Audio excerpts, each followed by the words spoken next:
Assalamualaikum warahmatullahi wabarakatuh. Perkenalkan, nama saya Azima Salsa Haliza Kormen dari kelas A1E1 Universitas Islam Sultan Agung. Di sini saya akan menjelaskan tentang rangkaian prosedur penjualan dari siklus pendapatan atau revenue cycle dari perusahaan jasa bernama Song Song Garage. Selamat menikmati. Sebelum kita mulai, pasti teman-teman sudah pernah melihat atau bahkan mengalami proses penjualan. Dalam proses penjualan pasti kita dapat pendapatan, ya kan? Nah, siklus ini dinamakan revenue cycle atau siklus pendapatan. Jadi, dari kita memproduksi, kemudian menjual barang atau jasa, mempersiapkan barang atau jasa, sampai ke tahap pembayaran dari customer, dan kita menerima pendapatan, itu dinamakan proses pendapatan. Nah, revenue cycle pengertiannya sendiri adalah rangkaian aktivitas bisnis dan kegiatan pemrosesan informasi terkait yang terus berulang dengan menyediakan barang dan jasa ke para pelanggan dan menagih kas sebagai pembayaran. Konsepsi yang pertama adalah pemisahan fungsi. Di sini ada 6 pemisahan fungsi, yaitu yang pertama resepsionis, petugas menginput pesanan dari customer. Di sini maaf saya salah tulis, harusnya customer. Tapi kalau konsumen juga nggak apa-apa, kurang enak. Yang kedua, gudang, bertugas mengotorisasi stok garasi yang masih kosong. Yang ketiga, general manager atau manajer umum, bertugas mengotorisasi, memimpin dan mengawasi aktivitas tim. Yang keempat, staf, bertugas melayani pembeli, melakukan jasa dari awal sampai akhir. Yang kelima, keuangan, bertugas memberi informasi keuangan kepada internal untuk kepentingan strategi masa depan. Dan yang terakhir, akuntansi, bertugas memberikan informasi kepada pihak internal maupun eksternal suatu bisnis. SDM, karyawan yang mutunya sesuai dengan tanggung jawab. Di antara 4 unsur pokok pengendalian internal tersebut, unsur mutu karyawan yang merupakan unsur sistem pengendalian intern yang paling penting. Jika perusahaan memiliki karyawan yang kompeten dan jujur, unsur pengendalian yang lain dapat dikurangi sampai batas yang minimum, dan perusahaan tetap mampu menghasilkan pertanggungjawaban keuangan yang dapat diandalkan. Karyawan yang jujur dan ahli dalam bidang yang menjadi tanggung jawabnya akan dapat melaksanakan pekerjaannya dengan efisien dan efektif. Transaksi pembayaran dilakukan di awal sebelum pelanggan menggunakan jasa untuk mencegah kecurangan. Transaksi di perusahaan ini tidak dilakukan oleh satu unit saja, melainkan banyak unit organisasi. Setiap transaksi tidak boleh dilaksanakan dari awal sampai akhir oleh satu orang atau satu unit organisasi tanpa ada campur tangan dari orang lain atau unit organisasi lain. Kemudian ada otorisasi dan prosedur pencatatan. Di sini ada 3 otorisasi. Yang pertama, penerimaan pesanan diotorisasi oleh gedung. Kemudian manajer umum mengotorisasi hak dan kewajiban seluruh tenaga kerja. Dan yang terakhir, pengeluaran dan pemasukan akan diotorisasi oleh manajer umum atas pertimbangan dari bagian keuangan. Maaf. Yang terakhir, konsepsi yang terakhir adalah pembandingan, yaitu menggunakan pembandingan dari periode sebelumnya. Pembandingan dilakukan untuk mengevaluasi bisnis agar dapat semakin meningkat di periode berikutnya. Di sini ada 4 narasi maksud saya. Yang pertama, proses pemesanan dari customer diterima ke bagian resepsionis.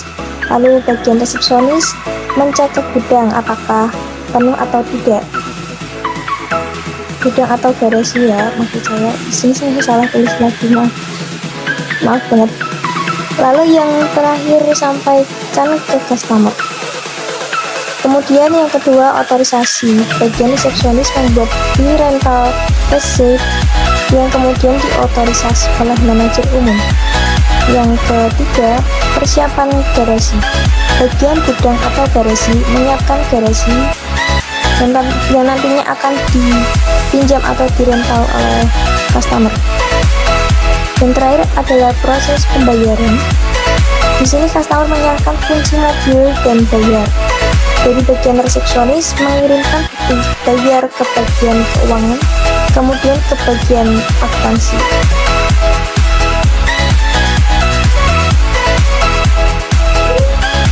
Kemudian ada flowchart prosedur penjualan jasa rental garasi. Di sini ada 6 bagian yang terkait.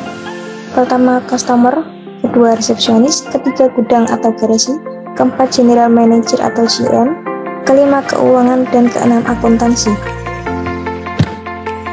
Mulai dari customer memesan room, lalu diterima oleh resepsionis. Dari resepsionis disampaikan kepada gudang atau garasi untuk melihat apakah penuh atau tidaknya.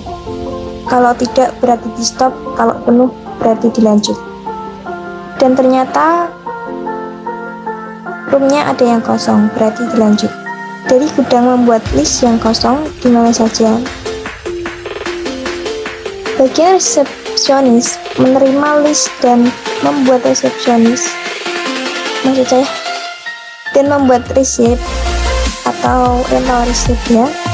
Lalu 2 dokumen tadi dikirim ke general manager untuk diotorisasi. Kemudian di situ ada segitiga yang artinya pengambilan keputusan, artinya di ACC atau tidaknya.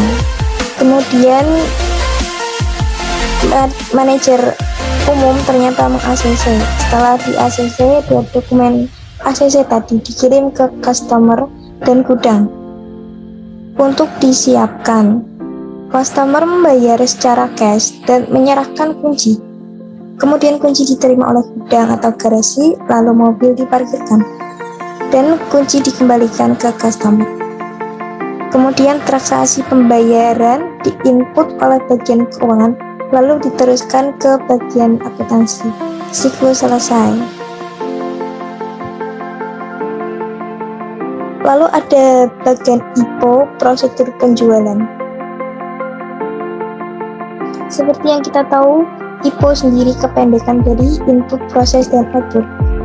Di sini ada keterangan yang pertama, yaitu proses pesanan.